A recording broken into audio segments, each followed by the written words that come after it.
Hello there, ladies and gentlemen. You're watching World News Program coming to you live from the capital Algiers. I'm your host, Karim Fazakri, and up next are the top stories. Algerian Foreign Affairs Minister says Morocco failed in its attempts to impose its agenda by force, as Algiers and Moscow stress that self-determination remains the only path to a just and lasting solution.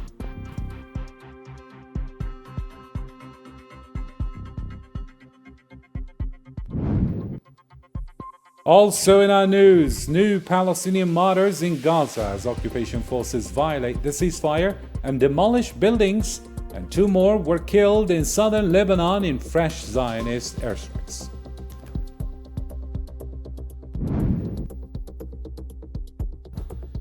Coming up as well, Foreign Minister Ahmed Attaf says the French Parliament's vote on the 1968 agreement is an internal French matter, rejecting what he called misleading claims about losses for Paris, and a new poll puts Emmanuel Macron at the lowest popularity of the Fifth Republic.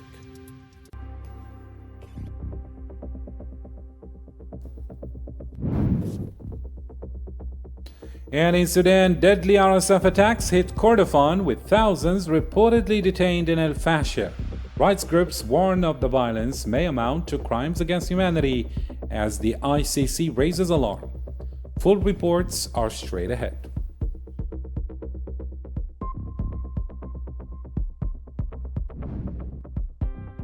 Hello again and welcome back to the details. First off in our news, the Algerian Foreign Minister of Foreign Affairs, Ahmed Attaf, met with Sahrawi Foreign Minister Mohammed Yeslam Baysat on Monday to follow up on last month's UN Security Council talks on Western Sahara. The discussion centered on Resolution 2797, which extended MINURSO's mandate and reaffirmed the push for a just and lasting settlement. Both sides welcomed the call for direct talks between Morocco and the Polisario Front, stressing that any agreement must be mutually accepted and uphold the Sahrawi people's right to self-determination in line with international law. بعد نقاش عميق After a long and in-depth discussion, this recommendation was reached, which unequivocally highlights the importance, essential nature, and centrality of the principle of self-determination in 2 specific points. It also clearly affirms the central role of the United Nations and the UN framework in resolving the dispute related to self-determination, while preserving the international agency established by the global community to enable the Sahrawi people to exercise their right to self-determination. On a similar note, Algerian Foreign Minister Ahmed Attaf said Morocco attempted to impose its position by force during the latest UN Security Council discussions on Western Sahara. Speaking to our channel, All 24 News, Mr. Attaf noted that Rabat failed in efforts to sideline the UN mission, MINURSO, promote its autonomy plan as the only solution, and undermine the Sahrawi right to self-determination.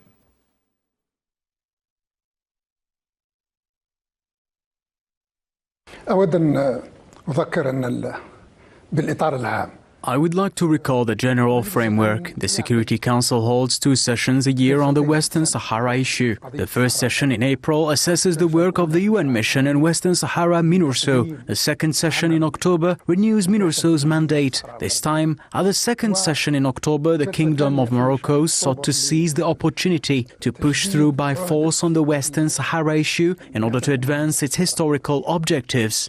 Morocco's historical objectives are well known. First, to eliminate MINURSO, either by dismantling and dissolving it or by radically changing its mandate. The second objective is to impose the so-called autonomy plan as the sole and exclusive framework for seeking a solution to the Sahrawi question. The third objective is to put an end, once and for all, to the idea of self-determination for the Sahrawi people. Those are the objectives. And in a related development, Russia reiterated that the Sahrawi people's right to self-determination remains a firm principle for Moscow. In a statement on Monday, the Russian Foreign Ministry said it supports a mutually accepted political solution to the Western Sahara issue in line with the UN Charter, and reaffirmed backing for UN envoy Staffan de Mistura and the MINURSO mission. Moscow also defended its abstention in the latest Security Council vote, saying the process was rushed and lacked transparency, preventing key amendments from being taken into account. Meanwhile, the Sahrawi Association for Human Rights Defenders, known as CODESA, strongly criticized the latest UN Security Council resolution on Western Sahara, calling it contradictory. The group said the decision pushes Morocco's autonomy plan while renewing MINURSA's mandate, which was set up to organize a self-determination referendum. CODESA warned that the move goes against international law and could undermine the core principle of self-determination by favoring one option and sidelining others in the UN's decolonization process.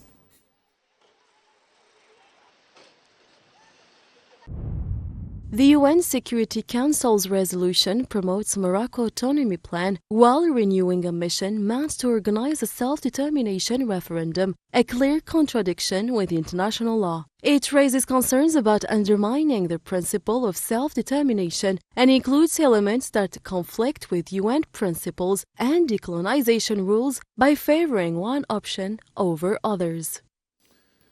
Moving on now to the Gaza file. Reports say 3 Palestinians were killed in Rafah and others wounded across the entire strip, another breach of the ceasefire.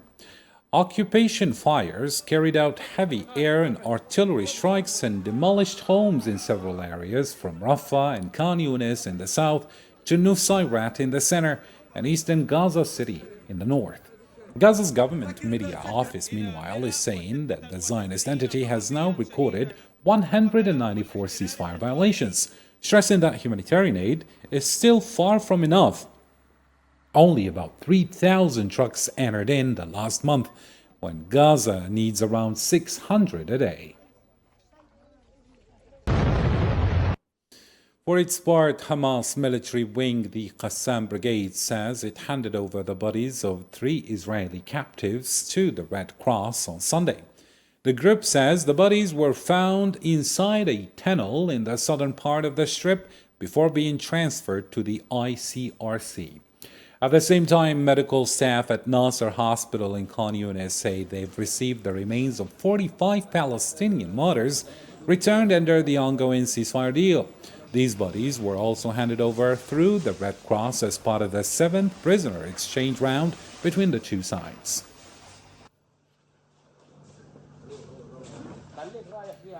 And despite the ceasefire, life remains incredibly tough for people in Gaza. Basic supplies, especially food, are still scarce, and aid trickles in far below what's needed. And with winter just around the corner, families sheltering in fragile tents are bracing for heavy rains. Here's Zahra Frajani. In the bustling market of Khan Yunis, Palestinians in Gaza are scrambling for food. Essentials are hard to find. Prices for fruits and vegetables swing wildly, and everyday life is a struggle in an economy that's all but frozen. Basic necessities, they are impossible to find. No meat, no chicken. Vegetables prices go up and down every day. It's unbearable. We just can't keep going like this. Some days we eat, some days we don't. When we do, it's simple meals, nothing fancy, just enough to get by. The economy is harsh and life is tough. With the blockade and the high cost of living, what we sell is often what we eat ourselves. Beyond that, there's very little we can do. On top of the soaring prices, winter is another nightmare. Many Gazans live in makeshift shelters, tents that offer little protection against rain and freezing cold. We live in tents all our lives. We used to look forward to winter, but now we just hope it doesn't come. Surviving the cold in these tents would be humiliating. 2 years of relentless conflict have left more than ruins. They've left a society stripped of its means to survive. Most Palestinians in Gaza have lost their jobs, their businesses, their livelihood. Once thriving communities now struggle to stay alive. Staying in Palestine, but this time in the occupied West Bank, 2 Palestinians were killed on Monday in separate incidents involving Zionist forces and settlers. According to the Palestinian news agency Wafa, a young man died during clashes with the Israeli occupation forces in Beit Farik, just east of Nablus. In another incident, a settler shot and killed a Palestinian in the Ras Al Jura area north of Al Khalil.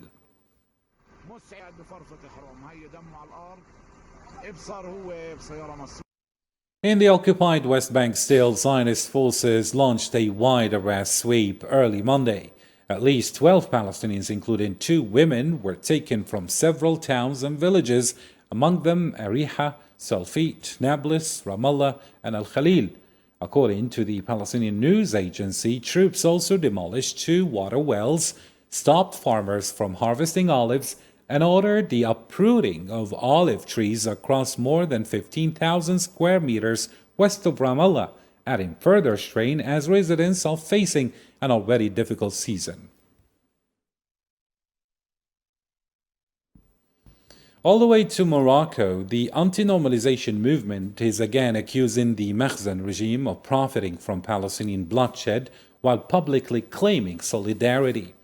In a statement on Monday, the group said a new cargo ship carrying weapons bound for the occupied Palestinian territories recently docked in Tangier. It accused authorities of betraying national sovereignty and disregarding popular will, despite Morocco having signed a joint appeal last year at the UN to halt arms supplies to the Israeli occupation.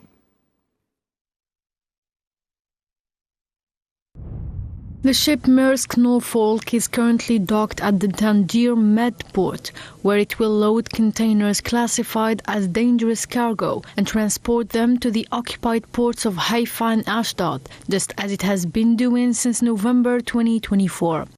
This is a clear violation of the international commitments and treaties Morocco has signed, making it complicit in war crimes and crimes against humanity, against a brotherly people, the Palestinian people.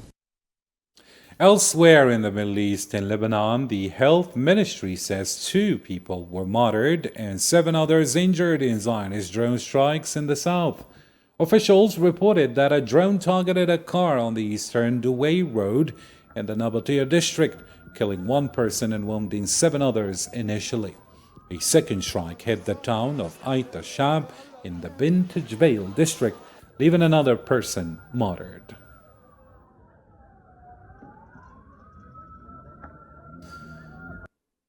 To a different development, Algeria's Foreign Minister Ahmed Attaf says the recent vote in the French Parliament on a motion condemning the 1968 bilateral agreement is strictly a French domestic matter. Speaking to Algeria International All 24 News channel, Mr. Attaf noted that Paris has not officially notified Algiers of any change or development regarding the agreement, stressing that the discussion remains an internal French affair.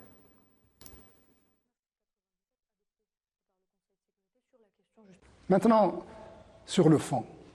Essentially, this is a matter between the French National Assembly and the French government. It is an internal matter. It is a purely French matter. It does not concern us at the moment. It may concern us if it becomes a matter between governments, because the 1968 agreement is an intergovernmental agreement. It is an international agreement. The French government has not said anything to us about this matter. Therefore, in a sense, we are not following up and we are waiting to see how this situation will develop at the French domestic level. As for the bilateral level, the government-to-government level, we have not seen anything yet, and we hope we will not see anything. Algeria's Foreign Minister Ahmed Attaf pushed back against claims in France suggesting the 1968 immigration agreement has cost Paris financially. Speaking to All 24 News channel, Attaf called those reports misleading and deceptive, saying they are aimed at shaping public opinion in France rather than reflecting real facts. J'ai entendu récemment que cet accord permettait I recently heard that this agreement cost France $2 billion, which reminded me of development aid. According to our calculations, these are unfounded and have no connection to reality. Just as the $800 million in development aid had no connection to reality, there will certainly be a French person who will stand up and say that these figures are completely unrealistic. Très certainement un Français qui va se lever pour dire que ces chiffres-là sont vraiment fantaisistes. And speaking of France, French President Emmanuel Macron is facing his lowest approval rating since taking office, now seen as the least popular leader of France's Fifth Republic. A new poll published by Le Figaro magazine shows his popularity sliding by 11%, losing 5 points in just 1 month. Even within the centrist camp, that helped bring him to power, support is fading with approval at just over half among backers of allied parties. Analysts say the numbers reflect growing frustration over economic challenges and political tensions at home.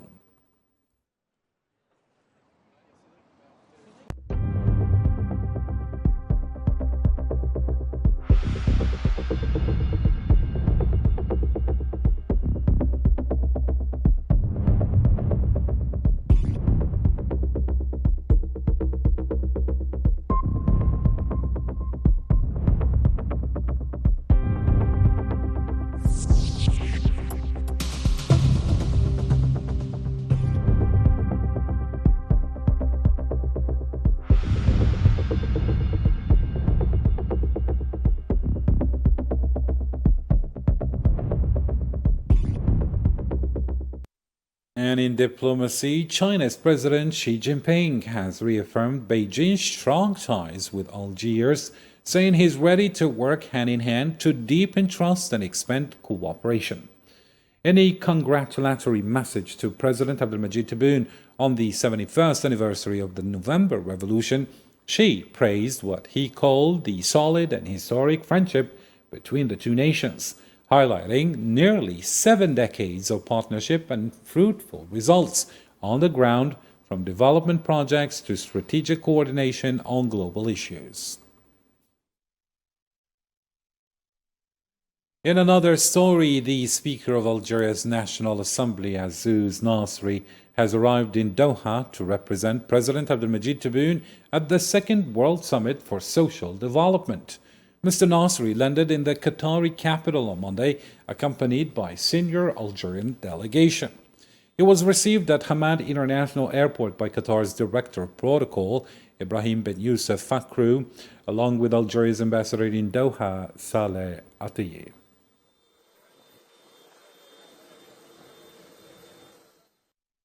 In Sudan, at least 18 people have been killed in North Kordofan after a rapid support forces drone struck a morning tent in Al Luwaib area, east of Al Ubaid. Local volunteers say the site had no military presence and has been cut off from communication for weeks. And in North Darfur, 7 civilians, including women and children, were killed when an RSF drone hit a children's hospital in Qanot. Several others were officially wounded, with medical teams warning the situation on the ground is becoming increasingly dire.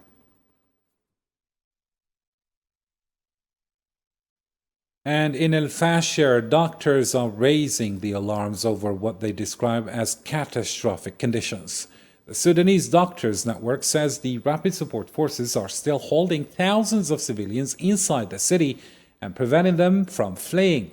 The group reports that RSF fighters even seized vehicles used to evacuate displaced families, forcing some people back, including those with gunshot wounds and severe malnutrition.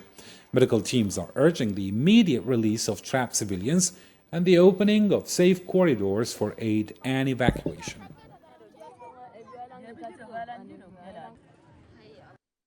After the Rapid Support Forces seized El Fasher, thousands of civilians, even humanitarian workers, are caught in the heart of the storm, with aid organizations warning of a looming humanitarian catastrophe.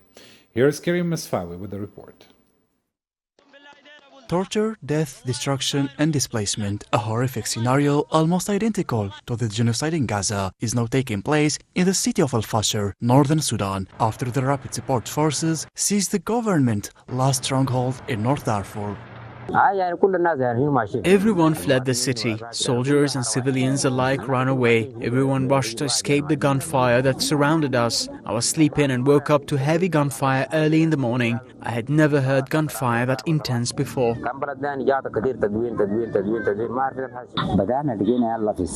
As we were fleeing, we came across members of the Rapid Support Forces on the street. They asked me for money and my phone, and if I had a knife on me, they took everything.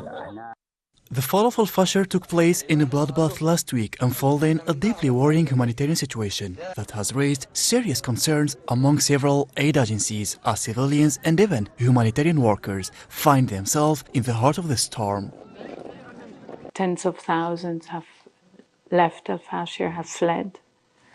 But there are many tens of thousands more that we assume are still in Al-Fashir and have no access to food, water, or medical assistance that they need very urgently. After 7 days from their mission, then the attack happened to Bara, and unfortunately we lost the 5. From these 5, you saw them in the video, 3 of them is dead, and 2 of them, they went back to Al-Ubayy.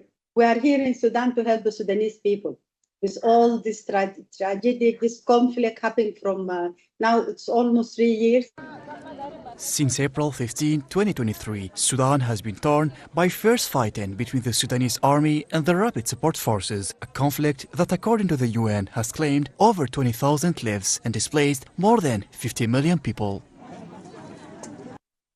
In another topical news development, Iran says there are no direct talks with the United States at this stage, even though both sides have been passing messages through intermediaries.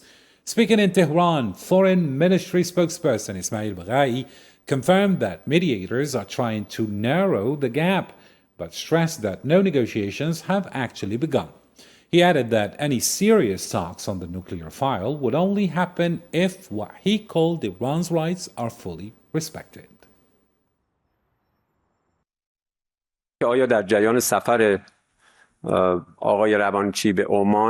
received during our meeting with Mr. Ravanshi's visit to Oman an official letter from the American side. However, no such negotiations have taken place, but will the mediators have indeed made commendable efforts to bridge the gap between Iran and the United States. Indeed, the mediators have been sending messages, but this does not mean that formal negotiations between Iran and the United States have begun.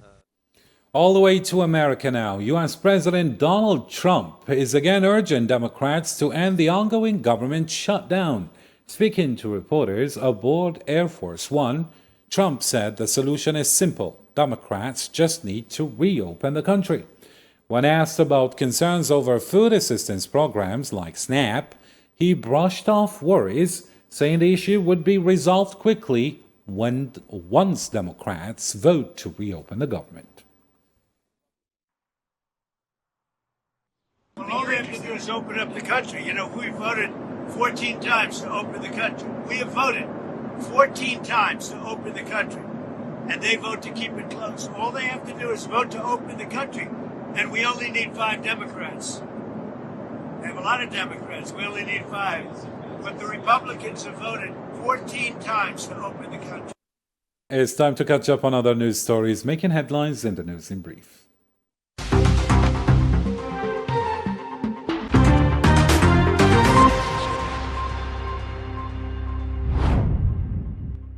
The United Nations and Libya's government of national unity reaffirmed their commitment to advancing the political process toward free and inclusive elections. In a meeting with UN envoy Hannah Tete and her deputy Stephanie Curry, Prime Minister Abdulhamid Dbeibah stressed that elections are the best way to restore legitimacy and renew institutions, expressing readiness to work with the UN to expedite the process.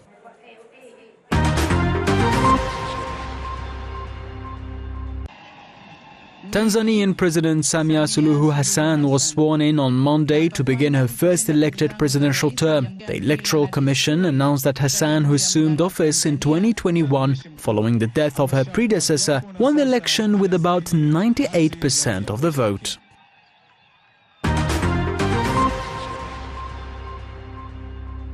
US President Donald Trump said he's not considering providing Ukraine with long-range Tomahawk missiles. Speaking on Sunday, he voiced concerns over plans to sell the missiles to NATO allies for transfer to Kyiv, stressing that he does not wish to escalate the conflict.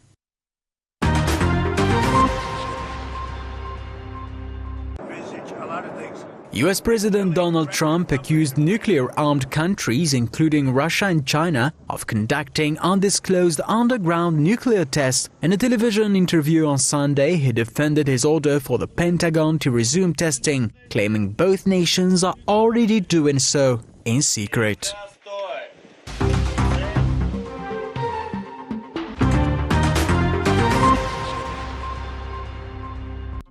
And that will be the end of our news for tonight. To catch up on any parts you missed or get the latest updates, you can always visit our social media platforms. On behalf of all 24 News team, I'm Karim Zachary. Thank you for watching, and bye for now.